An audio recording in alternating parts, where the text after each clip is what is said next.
Ladies and gentlemen, welcome to part 1 of this 3-part series of beginner animation in Blender 2.8. In this video, we will be animating an idle animation for this head crab created by our very own Johnny666 from the Blender Never Sleeps Discord. Then, we will move on and animate it standing and walking in part 2. And in the third video, we will move the animated head crab through its own 3D world space to make it actually go somewhere. And I will also show a final animation of the head crab killing me. But before any of this happens, I just need you guys to really quickly follow the link to our Discord and go to the Community Resources channel. Here, simply download my revised version of the head crab along with Johnny's texture. Once in Blender, you may need to find the missing texture file, in which case, find external data and locate the folder it's in. This did not work for me, so if that's the case for you, quickly switch from the dope sheet to the shader editor and select the head crab in object mode and load the texture into all 4 of these nodes by clicking on the folder and finding the texture. Once that is done, you can switch back to the dope sheet and we should all be on the same page and ready to begin. Now enjoy part 1 of this head crab animation series. What's going on, guys? My name is Kevin and I never sleep. How are you guys doing today on this fantastic January day? Hopefully it's still January by the time I upload this, but the point is, it's 2020, it's a brand new year, it's a brand new decade, we're hyped up, we're at our best right now, we're at our most optimistic. It's the start of a new era, and we're going to be the best that we can be if we're not constantly interrupted by telemarketers from Austin, Texas. Thank you very much. Oh my god. Do you see this? I'm calling the police.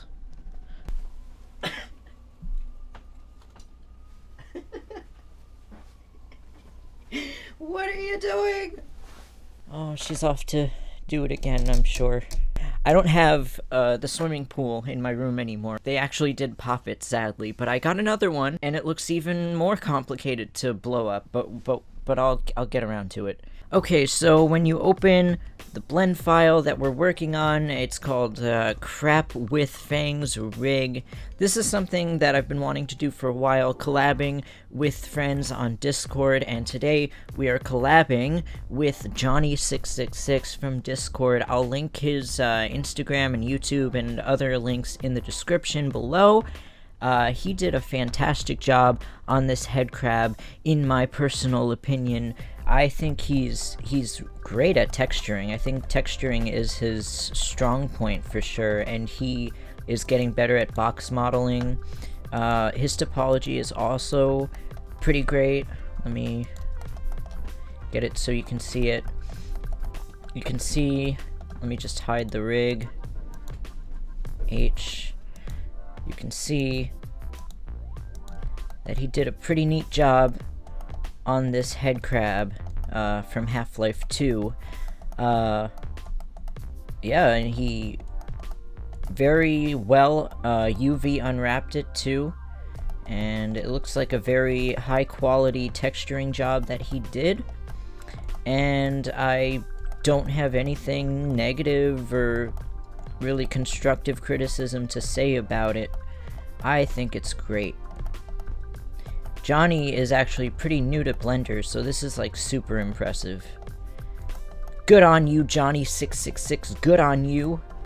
And we rigged this together. We went back and forth, we were sending each other files through the Community Resources channel on the Discord, which I'll link in the description below as well. And you can join it and share whatever blend files that you have there for other people to work with, and you can leave your links and credits in that same channel as well.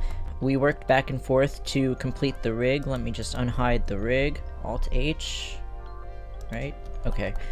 And yeah, so he did the rigs of the arms and the legs and the body, torso, and he also IK'd them, which shortly just allows you to grab one bone and then it moves the whole leg, and he did the same for the feet. I think he did a great job on that as well. The only thing that I really did was I added extra bones for the fangs, and so the fangs will move individually. And I also just added this root bone to connect with the feet IK bones, and it's also connected to the body bones. So as it's walking, you're going to want to move the entire thing so that it's not walking in place, if that makes sense. Yeah, that's the only changes that I made to it, but otherwise Johnny did a fantastic job and he should be super proud of himself.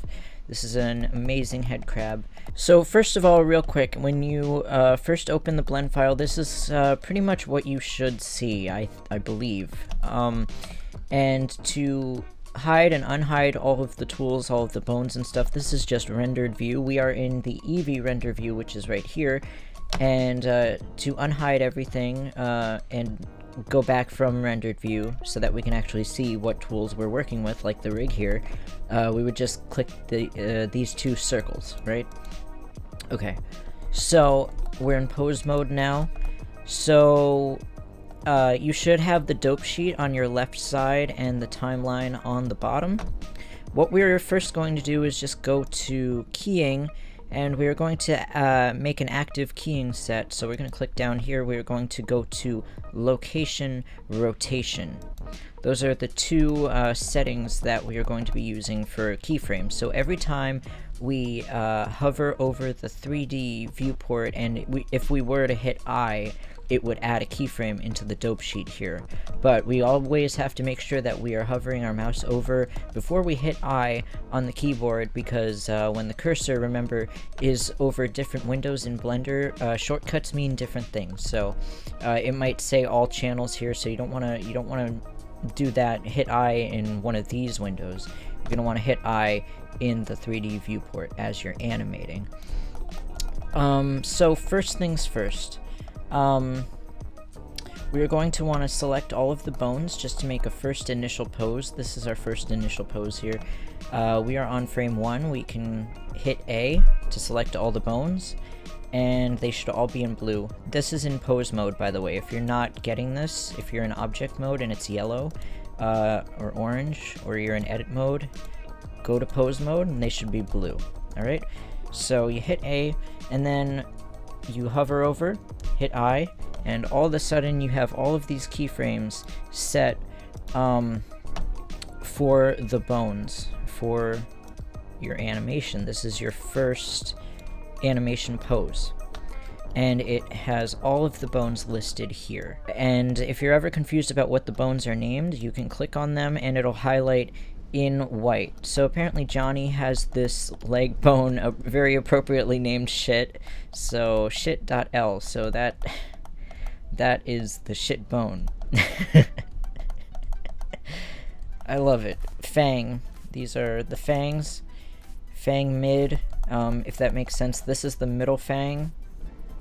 Fang mid 1, fang mid 2, fang mid 3. So 1, 2, 3, 1, 2, 3. This would be just fang 1, fang 2, fang 3, .l. For the .l just means left, and .r means right. So just so you know where the bones are, you can always click on them and they'll be highlighted in white here. So that will be important because you'll be controlling which keyframes do what for what bones. Alright, so let's continue. Say this has an idle animation breathing pose here, so we can go a few frames, maybe like 15 frames in, and then we would hit this bone here, the hip bone. I think he has it called the ass bone. So G, bring it down on the Z-axis, the Z-axis, a little bit, like he's kind of just breathing. Maybe a little down a little bit more. And then you can select all the bones and hit I. And now you've created a new keyframe. So we want this, we could say that this would just repeat over and over again. Okay, in summary, if you select the keyframe in summary, it selects all of the keyframes, unless they're locked. If you have these keyframes locked, it won't select them. So that's handy to lock them if you don't want them to move at all. But summary selects all the keyframes below it. So you would select both of these in summary to select all the keyframes. Go to frame about 30. Shift D, and then just drag to about 30. So now it's made the keyframe in 30 and it's duplicating it. And you can even B box select from there, go from frame 45 to say 60, duplicate, and then bring it over. Right, so now we have a sort of idle animation going. That's a little fast.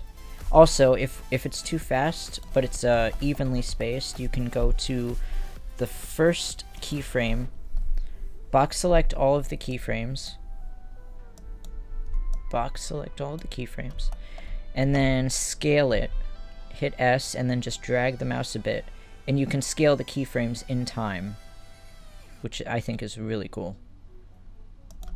Alright. So then you hit space, or shift space, it depends. I don't know what plays. So now he's breathing a little slower. Okay, so now we have like kind of like an idle breathing animation.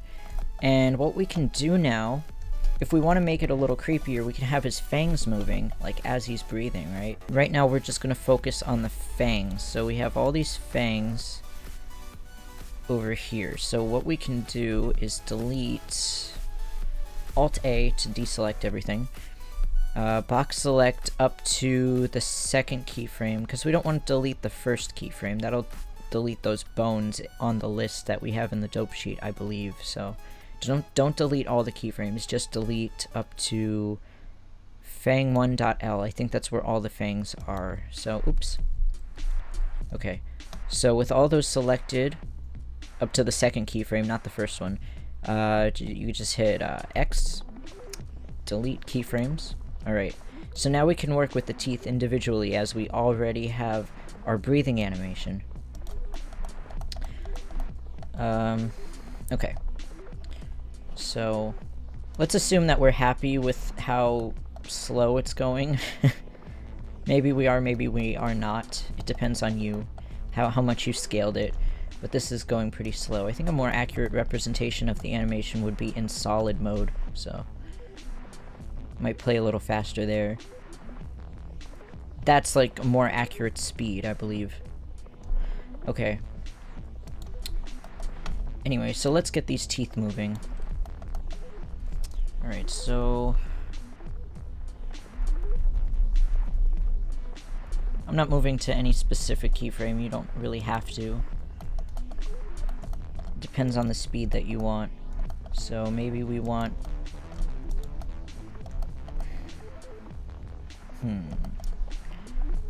this one to move up a bit. We would rotate it R, rotate this bone R on the X-axis to bring it up a bit. Right.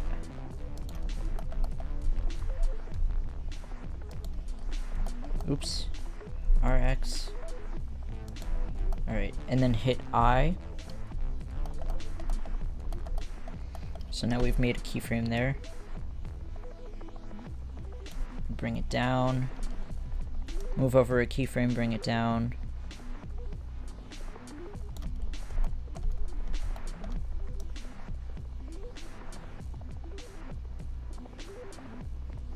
From 43...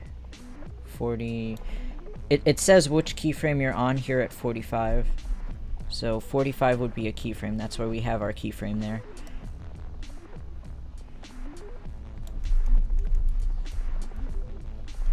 Like 60, and then bring it down again.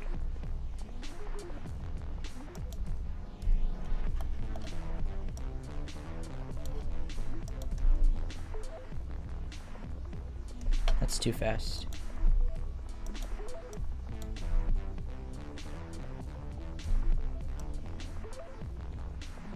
Oh, I see. Bring that forward. Because it's starting the animation from this keyframe, so it's a bit slow going up and then faster coming down. Okay. This would be the down keyframe, this would be the up keyframe, this would be the standard keyframe. Starting point keyframe.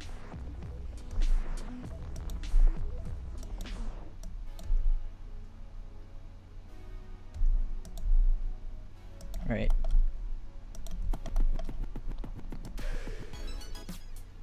And then as this one goes up, goes down, this one can be coming up. It's an art form. Okay, so...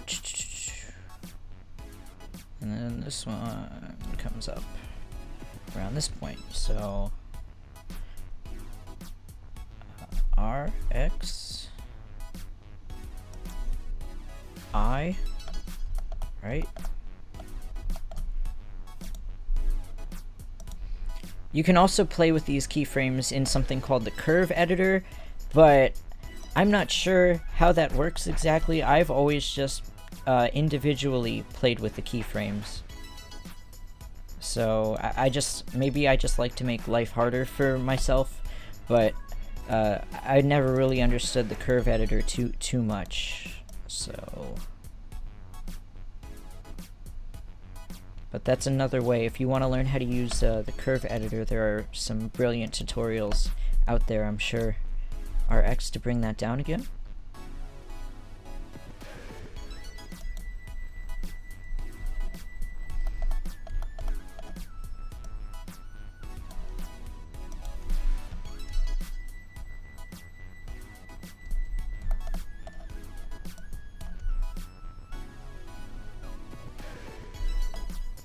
We can make this fang come up before all of them, so it kind of looks like they're gonna go all across, like they're gonna move one across, if that makes sense. I'll show you what I mean.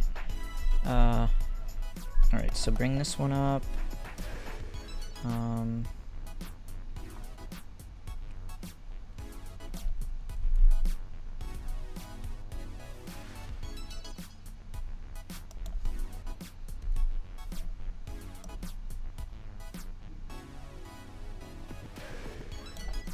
RX down. I'm not being too accurate with the keyframes, I'm just kind of eyeballing it for now.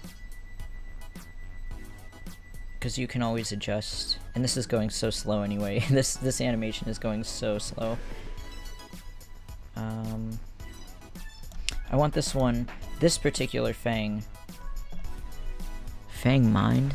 I meant fang mid, anyway. This one can be a little bit delayed.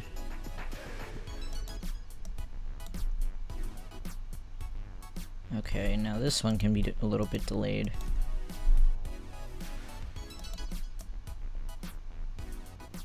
There we go. That's too slow.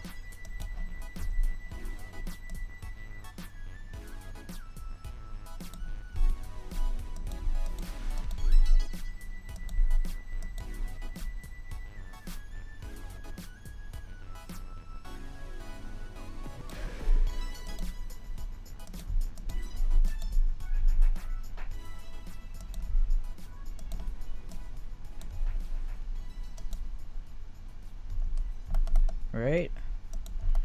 It's looking okay.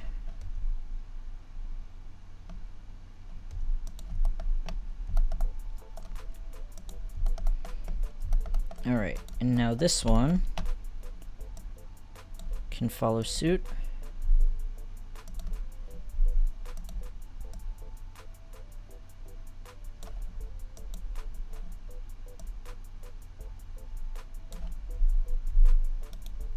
RX, bring that up. I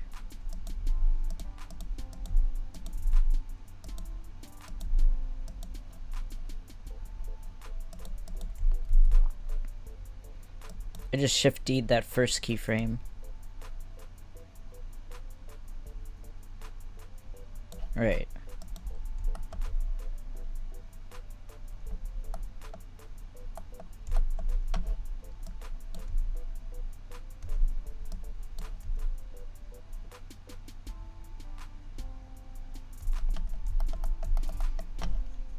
Could go a little faster.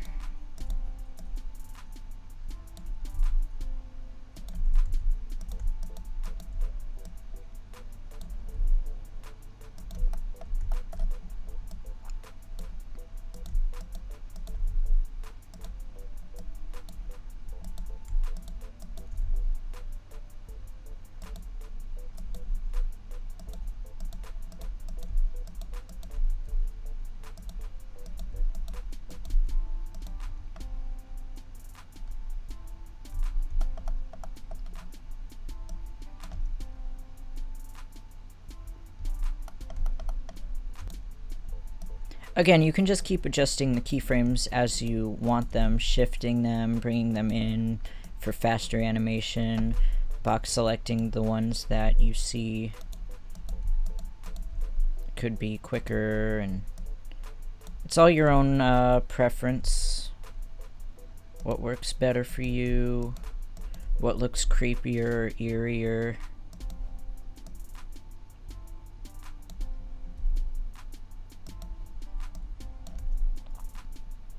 Then what we can do is loop this.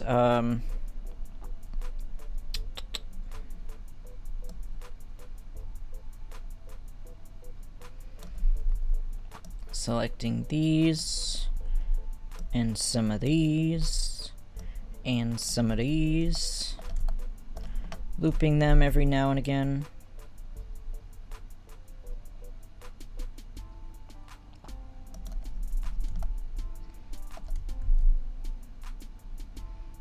Hopefully this works right.